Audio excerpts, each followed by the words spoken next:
Atenção! Começa agora uma teleaula de Geografia do Ensino Médio. Você vai assistir a teleaula de número 33. Bons estudos!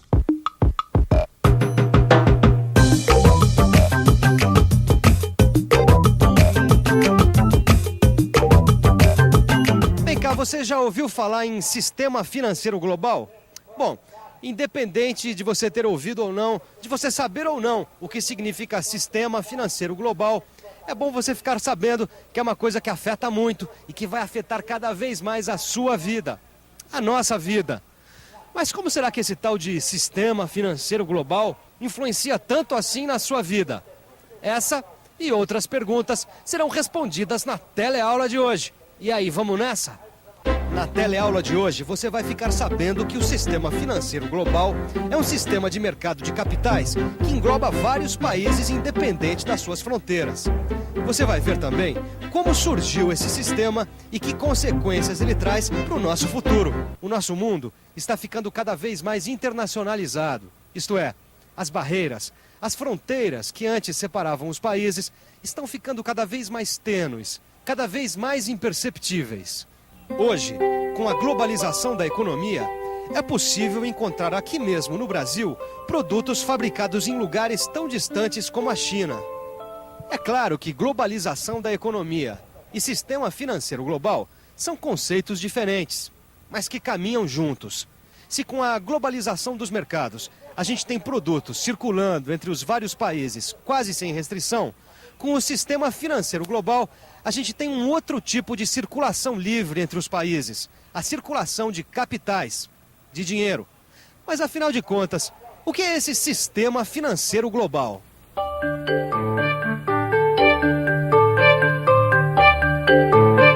Segundo escreveu a geógrafa Lia Osório Machado, a economia de mercado, atualmente, funciona com a ajuda dos bancos de investimento internacionais e dos mercados de capitais. Ou seja, a economia de mercado hoje funciona dentro de um sistema de geração, compra e venda de crédito. É por isso que quem controla o acesso ao dinheiro, ao crédito, como os governos, os bancos, as companhias de seguro e as operadoras do mercado financeiro, acabam exercendo um poder notável na conjuntura internacional. Só para concluir, ainda segundo Lia Machado, trata-se de um sistema financeiro global, pois sua tendência é expandir-se cada vez mais, liberado dos regulamentos de base territorial, como aqueles do Estado-nação. O sistema financeiro global, na verdade, tem a ver com a internacionalização da economia capitalista. Uma internacionalização que já vem ocorrendo desde o século XIX. Mas as coisas nem sempre foram assim no mundo capitalista. Até 1970, o sistema financeiro ainda baseava-se na intermediação bancária. Mas, a partir dos anos 80, esse sistema foi amplamente alterado. Mas alterado para quê? Como era antes e como é agora? Bem, durante as décadas de 40 e 50, o sistema financeiro internacional apoiava-se na forte economia americana e em sua moeda, o dólar. E era a partir da relação existente entre um montante de dólar e uma quantidade de ouro que se criava uma situação de estabilidade no sistema monetário internacional. Dessa forma, era possível controlar e saber sempre o montante de dólares existentes no mundo. E mais do que isso, era possível também que cada país soubesse exatamente a relação em valor entre a moeda nacional e a moeda de referência, o dólar. Era uma época em que cada país controlava as transações em divisas estrangeiras, além dos fluxos de capital serem relativamente pequenos no mercado financeiro internacional. Mas, a partir da década de 60, essa situação começa a mudar. E o que é que começa a mudar a partir da década de 60? Nesse período, a economia começa a ficar mais transnacional, ou seja, a economia não se limita mais aos territórios dos estados nacionais. Com isso, uma empresa sueca, por exemplo, transfere sua sede social para outros territórios, onde as restrições aos negócios são mais brandas e os impostos mais amenos. Mas é a partir da década de 70 que as mudanças mais profundas começam a acontecer. É quando o dólar começa a perder sua força por causa dos constantes déficits públicos e na balança de pagamentos. Traduzindo, os Estados Unidos estavam gastando mais do que arrecadando. E para aumentar as suas exportações, o governo norte-americano decidiu romper as relações que existiam entre o ouro e o dólar. Com isso, acabou provocando uma liberalização geral dos controles cambiais de vários países. E o que acontece com os dólares americanos depois disso? Acontece que muitos desses dólares, para fugir das restrições da legislação bancária americana, não voltam mais para os Estados Unidos. Estocados fora do território norte-americano, acabam se transformando num instrumento financeiro negociável. Ou seja, esses dólares acabam sendo utilizados em lucrativos empréstimos de curto prazo. Essa prática gerou uma expansão do fluxo de dólares por todo o mundo e fez com que vários governos perdessem o controle das taxas de câmbio e do volume de dinheiro que estava em circulação. Como você está vendo, a partir da década de 70 houve uma liberalização financeira mundial. Se por um lado isso ajudou a expandir o comércio mundial, por outro lado acabou fazendo com que os fluxos financeiros, o dinheiro, se separassem cada vez mais do comércio de manufaturas e de serviços. Além disso, os estados nacionais, que já vinham perdendo parte de seus poderes econômicos, ainda são acusados pelos ideólogos do neoliberalismo como os principais responsáveis pela crise inflacionária da década de 70. Bom, segundo os neoliberais, o Estado não deveria se intrometer de forma alguma na economia. O mercado, para os neoliberais, deveria ser livre. Tá aí, Vicente, uma boa pergunta. O que o neoliberalismo pretende, hein? Bom, Gil, a coisa não é tão simples assim. Mas o neoliberalismo, de uma maneira geral, pretende reduzir a inflação, estimular investimentos produtivos e especulativos, reduzir o tamanho e o papel do Estado, garantir ao capital privado maiores margens de lucro e reduzir o peso político e econômico dos trabalhadores. As mudanças neoliberais até reanimaram as taxas de juros, mas não conseguiram estimular o crescimento da produção. E por que isso? É que a desregulamentação financeira promovida pelo neoliberalismo criou condições muito mais favoráveis para a especulação financeira do que para a produção. Mas, apesar disso, o neoliberalismo continuou crescendo. E após atingir os países ricos da América e da Europa Ocidental, atinge também o leste europeu e a América Latina. Mais recentemente, a China se juntou a esse grupo com seu sistema de socialismo de mercado. Mas, apesar desse avanço neoliberal, a região capitalista que mais alcançou êxito nesses últimos 20 anos é justamente a menos liberal.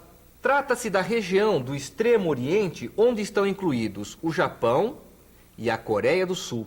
Mas a globalização não está presente só no mundo das finanças, no mundo do fluxo de capitais. Ela também está presente na produção e nos processos de produção.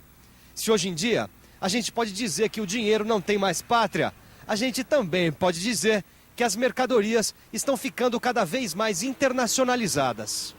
Hoje em dia está cada vez mais comum encontrar produtos feitos com peças fabricadas em países diferentes. Um automóvel, por exemplo, poderia ter o motor feito num país, as rodas em outro e o sistema de freios num outro ainda. Mas será que o fato de que os países não têm mais produtos tipicamente nacionais, o fato de que o dinheiro passa de um país para o outro, quase sem restrições, será que tudo isso não está enfraquecendo os governos? Enfraquecendo os estados nacionais? Esta é uma pergunta sobre a qual Lia Osório Machado procura responder.